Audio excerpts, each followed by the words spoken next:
Hello, my name is Robert Smallshare. Welcome to the 9th module of the Python Fundamentals course, where we'll cover reading and writing data from text and binary files and discover how to manage resources such as files elegantly using context managers. To open a file in Python, we call the built-in open function.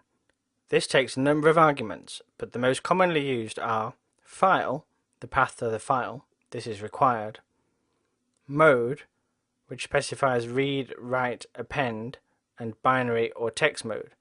This is optional, but we always recommend specifying it for clarity. Explicit is better than implicit.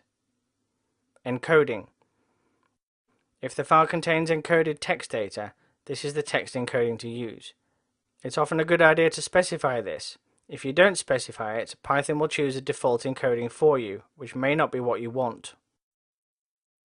At the file system level, files contain only a series of bytes. Python distinguishes between files opened in binary and text modes, even when the underlying operating system doesn't. Files opened in binary mode return and manipulate their contents as bytes objects without any decoding. Binary mode files reflect the raw data in the file.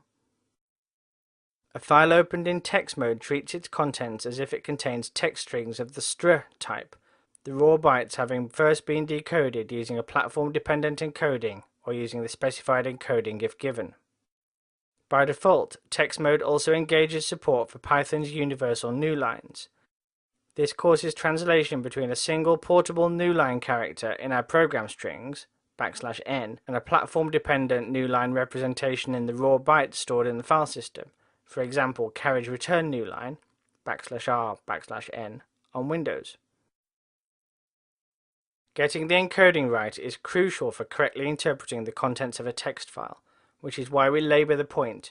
If you don't specify an encoding, Python will use the default from sys.getDefaultEncoding.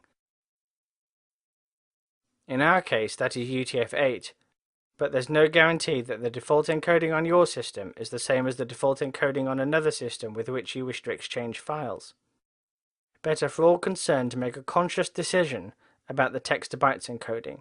You can get a list of supported text encodings in the Python documentation.